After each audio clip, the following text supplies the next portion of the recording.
Hello दोस्तों, max education में आप सभी का स्वागत है। यूपी लेखपाल 2022 के लिए आज बहुत ही बेहतरीन वीडियो आपके लिए लेकर आए हैं, जिसमें आज हम जानेंगे कि आप अपना स्कोर कैसे बढ़ा सकते हैं और जो आपका टारगेट 80 से 85 स्कोर के बीच का होना है वो आप किस प्रकार से पूरा कर सकते हैं। दोस्तों, आज स्कोर बढ़ाने की सटीक रणनीति जानेंगे और किस प्रकार आप अपने क्वेश्चनों को अटेम्प्ट करें उसकी भी रणनीति जानेंगे। लेखपाल बनने वाले जितने भी लोग हैं इस वीडियो को ज़रूर देखें और अपने दोस्तों में, अपने यारों में ज़रूर इस वीडियो को शेयर कर दें। ठीक है, सबसे पहले चलते हैं अपने देखिए इस बारे में मुझे बताने की ज़रूरत नहीं है कि 25-25 के 4 सब्जेक्ट आने हैं, बहुत अच्छे से आपको पता है। मैथ 25 का आना है, 25 का आपको हिंदी देखने को मिलेगी, 25 में जीके जीएस का पोर्शन आपको देखने को मिलेगा और ग्रामीण परिवेश का 25 क्वेश्चन आपको देखने को मिलेंगे, जो कि एक एक नंबर के यानी कि 25 के होंगे। ठीक है, अब देखिए, अब इनको अटेम्प्ट करने और अपने स्कोर को आप किस प्रकार इंक्रीज करने वाले हैं सब कुछ बताऊंगा, आप समझिए। देखिए, अगर मैं बात करूं, आप अपने मैथ में अगर आप स्कोर कर रहे हैं 20+, बहुत से लोग इसमें मैथ का एक ऐसा स्कोर सिलेबस है जिसमें आप 25 में 25 भी कर रहे हैं, लेकिन कुछ लोगों की मैथ कमज़ोर होगी, तो मैं उनको बता रहा हूँ कि 20+ आप अगर इसमें स्कोर कर रहे हैं तो एक अच्छा स्कोर कहा जा सकता है कि 20+, जितना भी आप 20+ ऊपर जाएंगे फिर और लोगों से आप उतना ही अलग होते जाएंगे, ये मान लीजिए। ठीक है, और जितना 20 से नीचे जाएंगे उतना फिर आपकी मतलब मेरिट में नीचे आपका नाम आते जाएगा। ठीक है, तो कहने का मतलब है 20+ जितना बढ़िया स्कोर करेंगे आप मैथ में उतना बढ़िया होगा। उसी प्रकार मैं हिंदी में कह सकता हूँ कि 20+ इसमें स्कोर बहुत बढ़िया रहता है। ठीक है, मैं कह सकता हूँ कि हाँ, हिंदी में आप 20+ स्कोर बहुत अच्छे से कर सकते हैं। ठीक है, और मैं जीके भी बात करूं तो जीके में अगर आप 17 से 18 स्कोर कर रहे हैं, 17 से 18 स्कोर, बहुत से लोगों का देखिए जीके का एक ऐसा सिलेबस है, इसमें आप ये नहीं कह सकते कि हम 25 में 25 कर सकते हैं। अगर हाँ आपका पढ़ा हुआ आ गया जीके तो आप 25 में 25 कर सकते हैं, लेकिन बहुत इनकेस ही ऐसा होता है कि आपका पढ़ा हुआ है, क्योंकि करंट अफेयर्स है, साइंस है, history, polity, geography, economics, static, GK, हर प्रकार के सब्जेक्ट हैं जो आपको मतलब कहीं ना कहीं से क्वेश्चन छूट ही जाते हैं। ठीक है, तो अगर आप इसमें 17 से 18 का आप एवरेज लेकर चल रहे हैं, अगर इसमें प्लस हैं तो आप बिल्कुल एक एवरेज स्टूडेंट के रूप में आप देखने को मिलते हैं। ठीक है, अगर मैं ग्रामीण परिवेश की बात करूं, ये नया सब्जेक्ट है और इसमें आप ये मानकर चलिए कि अभी आप ये नहीं कह सकते, आपने कहीं भी मॉक टेस्ट दे रहे होंगे, आप किसी बुक को खरीद कर लाए होंगे, कोई भी किताब आपके पास होगी उसमें आप अपना प्रैक्टिस कर रहे होंगे, तो अगर आपका स्कोर इसमें 15+ हो रहा है, 15 से मैं ज़्यादा नहीं कर रहा, 15+ हो रहा है, तो आपका एक स्कोर बेस्ट हो रहा। आप ये भी दावा नहीं कर सकते कि मैं एग्जाम में भी 15+ कर सकता हूँ, क्योंकि एग्जाम का खुद जो एग्जामिनर मतलब यूट्यूब पर जो लोग पढ़ाते हैं उनको खुद नहीं पता है कि मतलब किस प्रकार से क्वेश्चन पूछा है। क्योंकि 2015 में एग्जाम हुआ था यूपी लेखपाल का, आपको दोस्तों बहुत अच्छे से पता है, 2015 में यूपी लेखपाल राजस्व विभाग का एग्जाम हुआ था, जो कि राजस्व विभाग ने खुद कंडक्ट करवाया था। लेकिन अब की बार जो लेखपाल का एग्जाम है वो यूपी SSSC करवा रही है, तो सिलेबस मतलब उसने जारी किया, लेकिन एग्जाम कैसा होगा ये अब आपको 24 जुलाई को ही पता चलेगा। ठीक है, तो अब अगर आप इनको ऐड कर लें तो मैं ऐड करता हूं, 1 मिनट, मैंने अभी लिख रहा हूं, फिर से लिख देता हूं। ठीक है, 20+ का स्कोर अपने इसमें माना था, 20+ की बात अपने इसमें की थी, इसमें मैंने 17 से 18 की बात की थी। ठीक है, और इसमें 15+ की बात की थी। ठीक है, तो मैं इसमें 18 स्कोर को जोड़कर चलता हूं। अगर मैं 8 5 13 के 3 हासिल का आएगा, 1 2 2 3 3 1 4 4 1 5 5 5 1 6, ये तो स्कोर बहुत कम हो जाएगा। ठीक है, फिर आपका ये स्कोर कितना हो जाए, बहुत कम हो जाएगा। 1 मिनट, ये मैं गलत जोड़ गया हूँ, 2 2 4 4 1 5 5 1 6 और 7 73, कितना हो जाएगा, 73 स्कोर आ जाएगा। ठीक है, 73 स्कोर ये नॉर्मल मैंने बताया है। ठीक है, बहुत से लोगों का स्कोर मैंने खुद मॉक टेस्ट एनालिसिस करवाए हैं, मैंने देखे तो बहुत अच्छा स्कोर लोगों का आ रहा है। ये जो आपका 73 स्कोर आया, मैंने ये नॉर्मल वैल्यू ली है। ठीक है, अब क्या है, अब अगर आप इस प्रकार से मतलब मैंने इसमें 20 माना, मैंने इसमें भी 20 माना, मैंने इसमें 17 18 माना, इसमें 15 माना। ठीक है, अब आपका अगर नॉर्मल स्कोर इतना है, अब आप औरों से अलग कब निकलेंगे, जब आप मैथ और जीएस में मतलब हिंदी में स्कोर बढ़िया करेंगे। मैं फिर से आपको बता रहा हूं, अगर आप मैथ और जीएस में अब जितना इन दोनों में आप बढ़ाएंगे, मान लिया अब इसमें किसी ने मान लिया 5 क्वेश्चन दोनों में मिलाकर 5 बढ़ा दिए, तो उसका कितना, उसका 78 हो जाएगा। दोनों में किसी में 2 बढ़ाया, किसी में 3 बढ़ाया, तो अगर 5 स्कोर आप इनमें बढ़ा देते हैं दोनों में, मतलब हिंदी मैथ और हिंदी में अगर आप 5 स्कोर और इंक्रीज कर देते हैं तो आपका किस में जुड़ जाएगा, वो 73 में। अगर मान लिया एक इसमें ग्रामीण परिवेश में आपने जो और जोड़ दिया तो लगभग आपका वही 80 के आसपास निकल जाए। तो मेरा कहने का मतलब क्या है, मैं यही कह रहा हूं कि आप जीके जीएस और ग्रामीण परिवेश में भी ये नहीं कह सकते कि मैं कितना स्कोर कर सकता हूं। ठीक है, मैथ और हिंदी आपका अपना सिलेबस है, आप इसे जितना आप इंक्रीज कर सकते हैं उतना इंक्रीज कर सकते हैं। ठीक है, जितना आप इंक्रीज करें उतना इंक्रीज कर सकते हैं। चलिए, मैं और भी कुछ आपको बताना चाहता हूं। देखिए, और मैं आपको बता दूं, अब बहुत से लोग कहेंगे कि मैथ मेरा कमजोर है। मैथ आपका क्या है, कमजोर है। बहुत से लोगों का मैथ बहुत अच्छा नहीं होता, क्योंकि इस बार सिलेबस आया है, हालांकि सिलेबस बहुत कठिन नहीं है, अर्थमेटिक के बहुत कम चैप्टर रखे गए। स्टैटिक्स अगर आपने बढ़िया से पढ़ा, 3-4 क्वेश्चन आपको वहां से मिल जाएंगे। गुणनखंड वगैरह आए हैं, अभाज्य संख्याओं से क्वेश्चन बनेंगे, तो आप मैथ में इजीली 20+ कर सकते हैं अगर आपने तैयारी अच्छे से की है। ठीक है, बहुत से लोग कहेंगे मैथ आपका कमजोर। देखिए दोस्तों, इन 2 सब्जेक्टों में मैं आपको बता दूं, अगर आप 20+ स्कोर नहीं करते हैं तो आप मतलब लेखपाल से दूर जाएंगे। ये आपको बात माननी पड़ेगी। आप और ये एग्जाम में आप किसी मॉक टेस्ट को सोल्यूशन दीजिए, मॉक टेस्ट आप दीजिए, कोई भी मॉक टेस्ट देखना, और अगर इन दोनों सब्जेक्टों में आप नीचे जाएंगे, इन दोनों सब्जेक्टों में जितना नीचे जाएंगे तो ओवरऑल रैंक जो होगी, वो आपकी नीचे जाएगी। ये बात आपको बहुत अच्छे से पता होगी, आपने अगर मॉक टेस्ट का अपने आप से एनालिसिस किया है।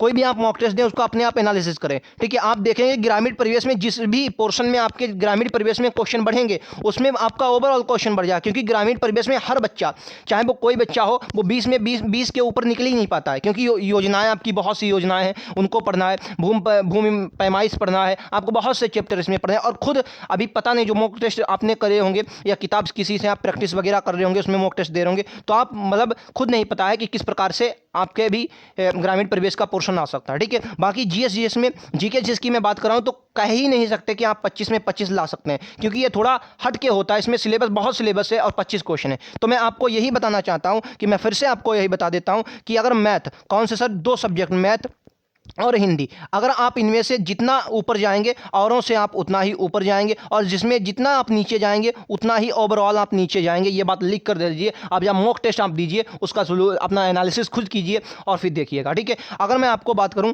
यहाँ अगर आप मैथ और हिंदी आपको 50 क्वेश्चनों की देखने को मिलेगी, 50 क्वेश्चन, और बहुत से लोग, मैं गारंटी लेता हूँ, 48 से 50 के बीच इसमें स्कोर करेंगे। बहुत से बच्चे 48 से 50 के बीच इसमें स्कोर करेंगे। 1-2 क्वेश्चन हो सकता है मिस हो जाए, बहुत से लोगों को मतलब हो सकता है, जैसे मैथ में कोई फार्मूला आप भूल गए तो हो सकता है, लेकिन बहुत से लोगों का नहीं होता है, क्योंकि उन्होंने इतनी बढ़िया प्रैक्टिस ही की होती है। तो मैथ और हिंदी को आप बहुत अच्छे से प्रैक्टिस कीजिए, आप इसमें अच्छा स्कोर कर सकते हैं, ठीक है। चलिए मैं मान लेता हूं कि आपने मैथ और हिंदी में 45 स्कोर किया। कितना किया? 50 में से 45 स्कोर किया। अब 45 किया। ग्रामीण परिवेश में बात कर रहा हूं मैं, ग्रामीण परिवेश की मैं रूरल डेवलपमेंट की बात कर लूं तो देखिए, ग्रामीण परिवेश की मैं फिर से बात कर रहा हूं, अगर आपका इसमें ओवरऑल स्कोर मैं अभी 15 ही मानकर चल रहा हूं, जो कि बहुत मिनिमम स्कोर है। आप 25 में से 15 आप किसी भी सब्जेक्ट में करते हैं वो बहुत कम स्कोर होता है, लेकिन ग्रामीण परिवेश में 15 ही मानकर चल रहा हूं, क्योंकि जितने भी मैंने मॉक टेस्ट देखे हैं, बहुत कम मॉक टेस्ट 20 के आसपास मुझे देखने को मिलते हैं, ठीक है। मैं यूट्यूब पर भी देखता हूं और भी लोगों के एनालिसिस करता हूं, तो मुझे पता चलता है कि 15 के ऊपर बहुत कम बच्चे आपको देखने को मिलेंगे। तो मैं ओवरऑल, मतलब मैं हर बच्चे के लेकर चल रहा हूं।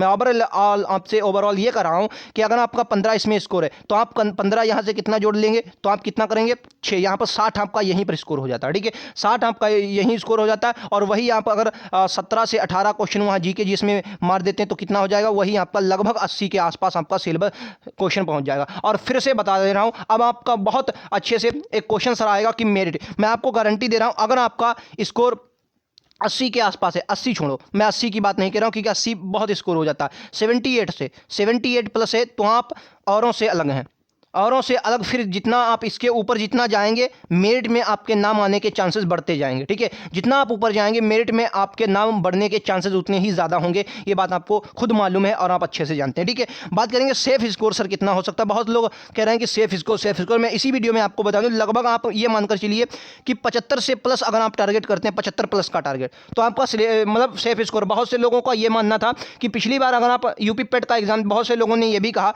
कि अगर पेट के एग्जाम को हम लेखपाल का एग्जाम मान लें, बहुत लोगों ने कहा कि पेट के एग्जाम को अगर मैं लेखपाल का मतलब लेखपाल का एग्जाम मान लिया जाए तो मेरिट जो है वो 80 प्लस जाएगी। देखिए मैं आपको बता दूं, पेट के एग्जाम में हिंदी बहुत नॉर्मल पूछी गई थी। 10 क्वेश्चन जो आए थे हिंदी में पैराग्राफ से आए थे, आपको खुद मालूम। हालांकि इसमें भी बहुत कठिन हिंदी नहीं है, लेकिन फिर भी मतलब पेट के अकॉर्डिंग तो अलग ही रखी गई। उसमें आपके मैथ भी अच्छी थी। मैथ के 20 तो मैथ और रीजनिंग की मैं मिलाकर बात करूं तो लगभग 30 क्वेश्चन आए थे। मैथ और रीजनिंग के 30 क्वेश्चन आए थे, जिसमें 20 क्वेश्चन डीआईओ पैराग्राफ के आ गए थे, उसमें पाई चार्ट के आ गए थे। तो वो मतलब उसमें मैथ भी बहुत सरल थे। इसमें मैथ के आपको टारगेट अच्छा लेकर चलना है। हालांकि स्टैटिक्स को भी इसमें रखा गया है, जो कि एक मोस्ट इंपॉर्टेंट आपके एग्जाम में भूमिका निभाएगा, ठीक है। तो बहुत से लोगों का ये टारगेट था 80 प्लस, लेकिन आप ये मानकर चलिए, देखिए मेरिट हमेशा कब बनती है। देखिए मैं आपको बता दूं, मेरिट की आपने अगर बात की तो मेरिट हमेशा कब बनती है, जहां पर गुच्छा होता है। गुच्छा मतलब क्या सर, आप ये मान लीजिए जहां पर लड़कों का गुच्छा होता है, मेरिट हमेशा उसके बीच में बनती है, क्योंकि जो अच्छे बच्चे होंगे वो पार निकल जाएंगे और बाद वाले बच्चे इधर रह जाएंगे। आप हमेशा मानकर चलिए मेरिट कहां पर बनती है, जहां पर बच्चों का गुच्छा होता है, ठीक है। आप इसके पार हैं, मेरिट इधर जाएगी, मतलब 80 के पार, अब 80 के आसपास हैं तो मेरिट वहां बनेगी नहीं। 80 के आसपास मेरिट जब बनेगी तो बहुत बच्चों को लिया जाएगा। और मैं फिर से बता रहा हूं, मेरिट कम जाने के क्यों चांस है, मैं फिर से बता रहा हूं। पेपर कठिन कर देंगे, वो एग्जाम आपका कठिन कर देंगे, लेकिन मेरिट इसलिए कम जाएगी क्यों, आपको खुद मालूम है। अभी आप यूपीएसआई में देख रहे हैं मेरिट ज़्यादा जाने के कारण बहुत प्रदर्शन हो रहे हैं, ठीक है। तो वो एग्ज़ाम का लेवल थोड़ा इंक्रीज कर देंगे, लेकिन वो मेरिट आपकी नॉर्मल रखेंगे, जिस प्रकार आपके लगभग यही आपके मान लीजिए चलिए 70-75% के आसपास वो मेरिट आपकी रखेंगे। तो अगर आपके, मैं फिर से बता रहा हूँ, 75 से 80 का टारगेट आपका है तो आप सेफ जोन में कर सकते हैं, ठीक है। और मैं फिर से बता रहा हूँ, मेरिट हमेशा वहीं लगती है जहाँ पर गुच्छा होता है, बच्चों का झुंड जहाँ पर होगा, ठीक है। और इस झुंड से मतलब एक गुच्छे से अगर आपको निकलना है, जब मतलब इसी गुच्छे को तो पार करना है आपको, इस गुच्छे को आप पार कर गए, बस आपका सिलेक्शन 8085 पोस्ट में एक पोस्ट आपकी लेखपाल की होगी, ठीक है। ये आपको बहुत अच्छे से पता है, आप खुद अच्छे से जानते हैं। तो मैं फिर से बता रहा हूँ, मॉक टेस्ट का आप एनालिसिस कीजिए, और मैथ और रीजनिंग, मतलब सॉरी रीजनिंग नहीं, इसमें मैथ और हिंदी को मैं फिर से आपको लिख रहा हूँ, मैथ और हिंदी में जितना आप स्कोर बढ़िया कर सकते हैं उतना इंक्रीज कीजिए। और इनको मैं कह रहा हूँ स्पेशल आप वर्क, मतलब इन पर वर्क कीजिए, इन पर स्पेशल टाइम दीजिए। अभी 24 जुलाई बहुत दूर है, लगभग 1-1.5 महीने का टाइम आपको आराम से मिल गया है, तो मतलब 2 ही महीने मान लीजिए लगभग, ठीक है। तो आप इस पर अच्छा फोकस करें, मैथ हिंदी पे। तो आप इनमें, मतलब मैं तो कह सकता हूँ बहुत से लोग इसमें 50 में 50 भी करेंगे, लेकिन आप जो अगर कमज़ोर हैं तो 45 तक आप अपना टारगेट मानकर चलिए। और 45 जब आपका टारगेट हो जाएगा तो आप उतना ही एग्जाम के, मतलब मेरिट के उतने ही पास पहुंच जाएंगे जितना आप मैथ और रीजनिंग में ऊपर जाएंगे, ठीक है। तो वीडियो कैसा लगा कमेंट बॉक्स में ज़रूर बताना है। वीडियो लाइक कर देना, अपने दोस्तों में, अपने यारों में शेयर कर देंगे। अगर वीडियो पसंद आया हो, हेल्पफुल लगा हो, तो चैनल को सब्सक्राइब करके बेल आइकन ज़रूर दबा दें। कमेंट बॉक्स में इस वीडियो के बारे में राय ज़रूर दें, और ऐसे ही वीडियोस पाने के लिए चैनल को सब्सक्राइब करें। मिलते हैं अगले वीडियोस में, आज के लिए इतना ही। वीडियो कैसा लगा ज़रूर बताएं। Thank you.